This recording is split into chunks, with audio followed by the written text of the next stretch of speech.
आज चाहिँ होइन आर्सेनल भर्सेस म्यान्चेस्टर युनाइटेड बिच गेम हुन लागेको छ।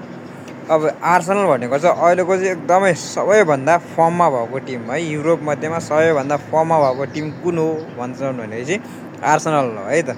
सबै टिमहरूलाई अब जुनसुकै टिमलाई धोबिदिइरहेछ तिनीहरूले है। बारेनलाई जितेको छ होइन, अहिले खतरा जुन टिमहरू छ नि, खतरा टिमहरू सबैलाई ध्वस्तै दिइरहेछन् होइन। अब आजको गेम चाहिँ प्रिमियर लिगमा आर्सेनल भर्सेस म्यान्चेस्टर युनाइटेड छ। अब के लाग्छ तपाईँहरूलाई, कसले जित्ला त? आर्सेनलले जित्ला कि म्यान्चेस्टर युनाइटेडले? म्यान्चेस्टर युनाइटेडमा पनि अब नयाँ कोच आएको छ होइन।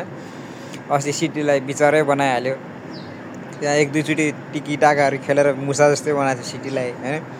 के हुन्छ त आज त्यस्तो एकदमै फर्ममा भएको आर्सेनल होइन, जुन चाहिँ लिगको टेबलको टपमै छ, त्यो टिमलाई म्यान्चेस्टर युनाइटेडले आज के जित्न सक्ला त?